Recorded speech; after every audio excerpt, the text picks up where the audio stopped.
Il va redonner son poste d'ouvreur, poste qu'il occupe aujourd'hui. Il garde aussi la responsabilité de buteur. C'est parti, ça passe entre les poteaux. Sans problème. Le Racing a eu la marque. Le Racing n'est plus mené que 6-3 par Toulon.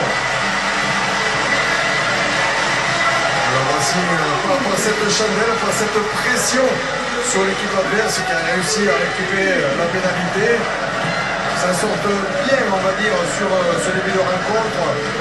À eux de garder un peu plus le ballon, d'arriver à l'utiliser aussi en mettant de la vitesse face à des Toulonnais très organisés, costauds aussi, qui mettent sous pression l'adversaire. Récupération de Johnny Léo. Bombo, le petit par-dessus du Fidjien. Attention, Bombo, il est devancé par Lovo Balavou. Oui, mais ça, c'est assez dangereux, hein, ça peut avoir un contre-coup. Le contre-coup immédiat avec le droit, peut-être, oui, bien vu. Ça va passer entre les poteaux. C'est fait, le contre-coup. Le voilà avec le 13e droit de la saison de Johnny Wilkinson. Alors, c'est vrai qu'on répète souvent son nom, mais c'est parce qu'il nous y oblige. Voilà, ce style de coup de pied dans les 22 mètres, eh bien, ça amène quelquefois des essais. Donc pour l'adversaire, mais là c'est 3 points, c'est déjà des points que l'on encaisse. Donc c'est un petit cadeau. Un cadeau quand même que tu allé chercher Johnny Wilkinson. Et Jack va assumer le jeu au pied. Couverture, Chabal, comme un en avant. Sébastien Chabal, le compte qui va s'organiser avec Georges Smith qui est déjà là. Ballon récupéré par les Toulonnais qui jouent sur l'avantage. Avantage en avant blanc. Il n'y a plus d'avantage, on va revenir à la faute de Sébastien Chabal. Il était en retard sur cette réception. Il a allongé les bras. Long qu'il a, malgré tout, mais il a manqué quelques centimètres. Malgré tout, ils s'en sortent pas trop mal. Oui. Les Racing, parce que 9-3 avec la production qu'ils nous offrent, beaucoup de fautes. Vigilant, toujours pareil. Très peu de ballons surtout, et Pierre Berbizier remettait à votre micro la guille, surtout de s'en débarrasser trop vite. Donc c'est vrai que si on a peu de ballons et qu'en plus on les rend, ça devient beaucoup plus compliqué. On approche doucement de la demi-heure de jeu, mêlé pour le rugby club toulonnais, sur Maten Jack. Mais le départ dans le côté fermé, c'était Fernandez Lobé. Attention, Chabal a mis les mains sur le ballon, il va récupérer une pénalité.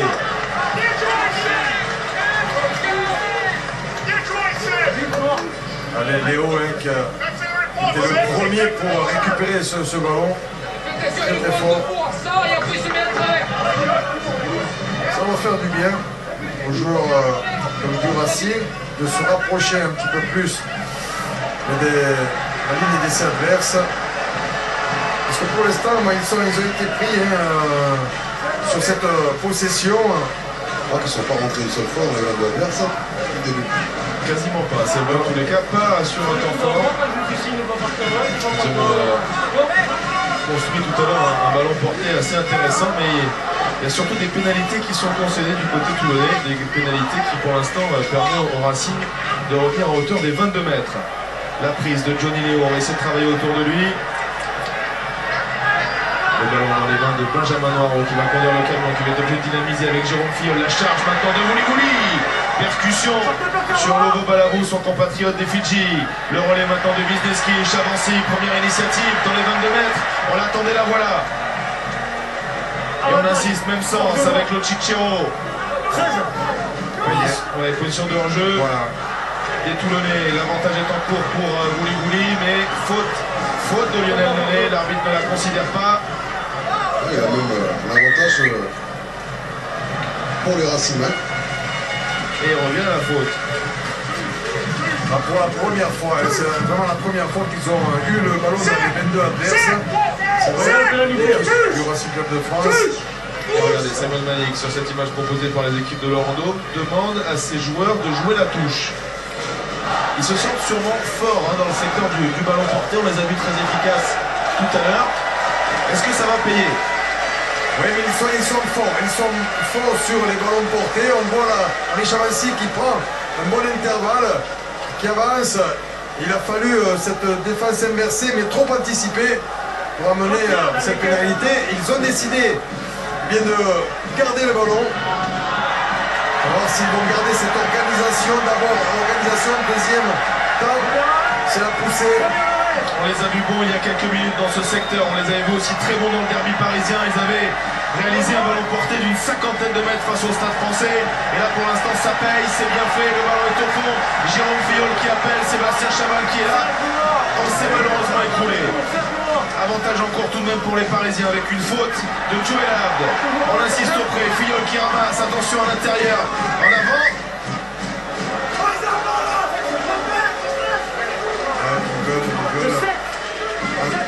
On touche toujours voilà, les entraîneurs. En force peut-être. C'est joué rapidement. L'avantage est toujours en cours. Regardez le bras tendu de Monsieur Marchal. Le ballon va-t-il sortir? Non, il est gratté. Laurent Emmanuel s'est jeté. S'est jeté sur ce ballon. Parce qu'ils n'étaient pas à 10 mètres. Voilà, il faut reculer. Vous voyez le geste de l'arbitre. Voilà. À 5 mètres. 5 mètres, oui, parce que c'est pas qu'ils sont.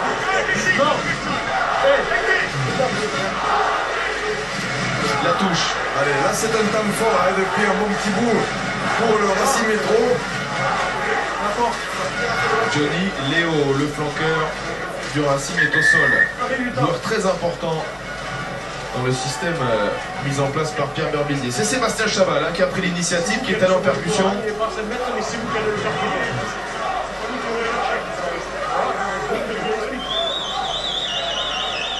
On a entendu de la discussion hein, entre Sébastien Chaval et l'arbitre. Donc c'est vrai, Kouliashvili n'est pas allé chercher Sébastien Chaval, il était en train de reculer, Sébastien Chaval a avancé, il a failli passer cette ligne, c'est pour ça qu'il n'y a pas de carton. Hein.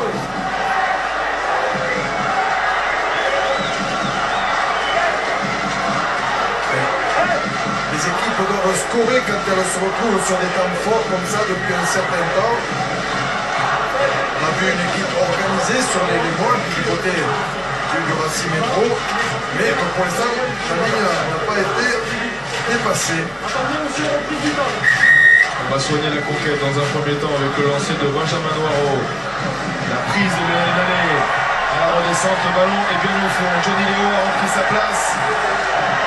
C'est lui qui a la main sur le ballon, le numéro 6. Attention, attention, les Toulonnais sont passés sur le côté. Fernandez Lebé, le numéro 8 doit repartir dans son camp. Épreuve de force imposée par les avants du Racing, qui se sentent forts, qui se sentent bien, et qui vont rester là, auprès. Regardez, Benjamin Noiro, Benjamin Sarr sont servis.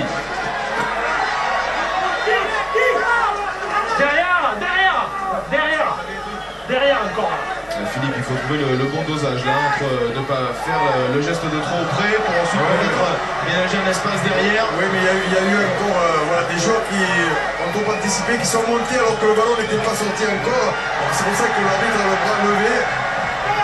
Surtout les Racingmen, s'ils continuent à faire comme ça, les Toulonnais, la faute pour retirer. Ils prennent le temps quand ils essaient de prendre le temps. Il pourrait aussi donner un carton jaune au Toulonnais au moment où charge Johnny Léo, mais là il est très bien secoué. Il y a beaucoup de fautes, hein, il y a beaucoup de fautes qui ont Oui, mais c'est ça aussi. Il y a un problème de discipline du côté des Toulonnais qui font beaucoup d'efforts en défense, mais qui vont peut-être le payer. On va écouter M. Marchal. Les joueurs, je leur demande de reculer, ils sont en position de leur-jeu, ils font même pas en avant.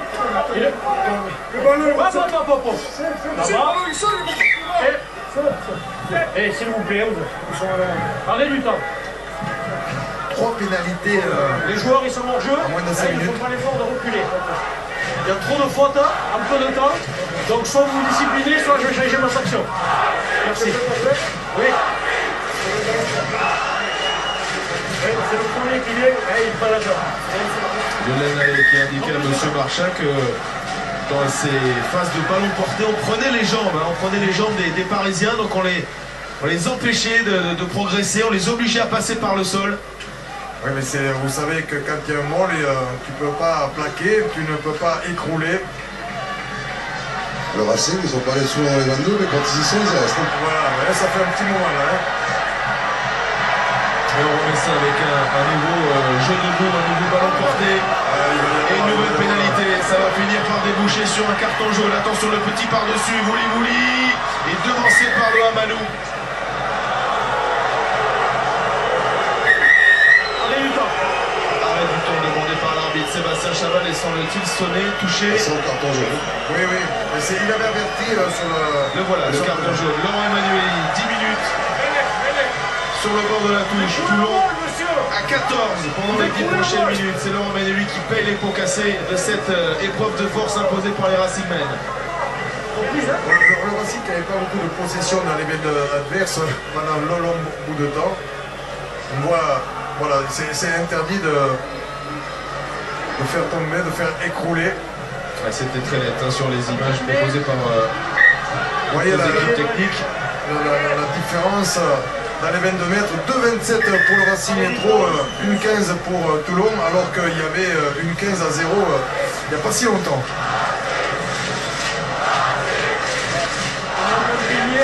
Et comme on va disputer une mêlée à 5 mètres et que Laurent Emmanuel est sorti, on va faire rentrer un joueur de première ligne à Toulon.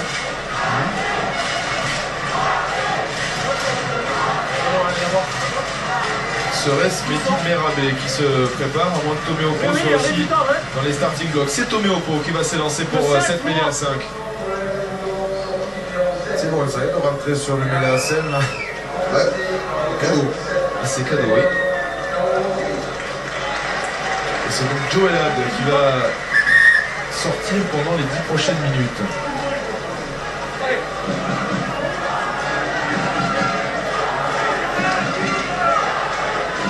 On surveillera aussi l'état de santé de Johnny Léo, le numéro 6 parisien, qui semble boiter, souffrir du genou, pendant que Loa Manou, l'ailier, est venu prêter main forte à son paquet de en troisième ligne. Côté fermé. C'est là que ça pourrait jouer avec Jérôme Fidel, avec Chaval. L'effort est fait, la mêlée se relève.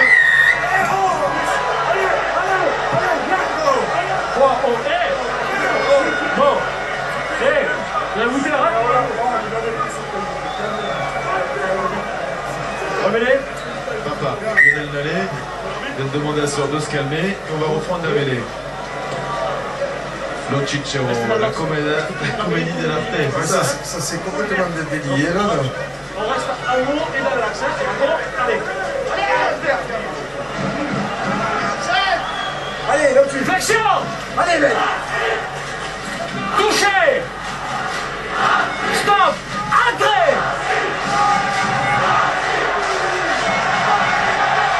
Grosse mêlée, des ciels blancs, grosse mêlée du Racing. Chaval doit ramasser, Chaval doit essayer de progresser. Le ballon était perdu en avant du Racing.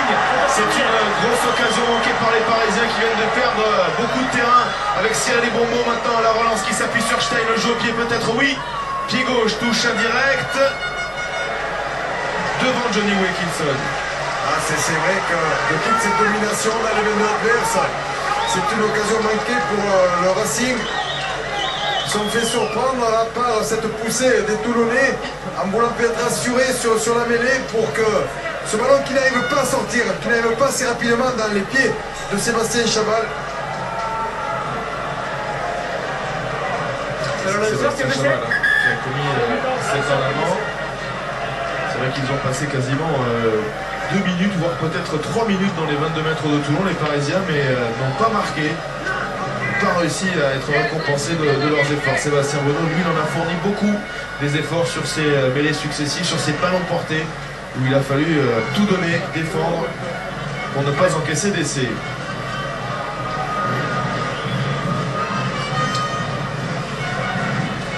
Quelle solidarité de Toulonnaise, hein, proche de cette ligne, pour défendre le territoire. Ça chauffe, c'est solide. Touche pour les Toulonnais, lancé Sébastien Renaud qui a repris sa place. Moins de 5 minutes avant la fin de cette première période. Chesney. On va l'épauler au sol maintenant pour essayer de travailler debout, pour fixer les avants parisiens. Jack, le coup d'œil vers Wilkinson. C'est lui qui est contré. Martin Jack, attention. Ballon qui file en ballon mort.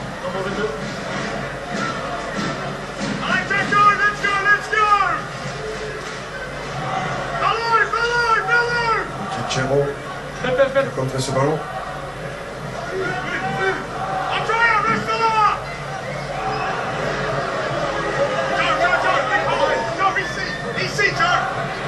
existe à 14 là, qui se débrouille plutôt bien.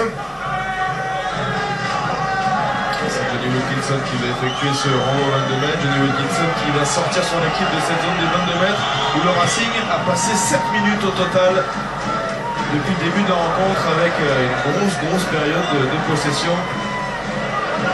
Il y a quelques instants, la chandelle de François Stein, Lobo Malabou qui récupère pas dans l'avant, mais c'est Stein qui passait par là et qui a récupéré le ballon.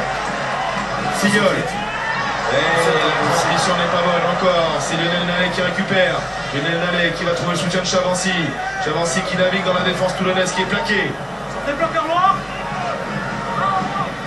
Et encore une faute dans ce ruck, l'arbitre laisse jouer avec la charge de Lochicchio, maintenant mise au sol. Tomé au pot à la faute, on ne tire pas le relayeur. Percussion de Van der Merwe. Wisniewski, mésentente entre Wisniewski et Benjamin Noiro, c'est récupéré par les Toulonnais. La rencontre qui a perdu, on va dire, de sa qualité technique. Oui, là c'était un ballon qui aurait été bien meilleur pour François Stein sur ce côté droit.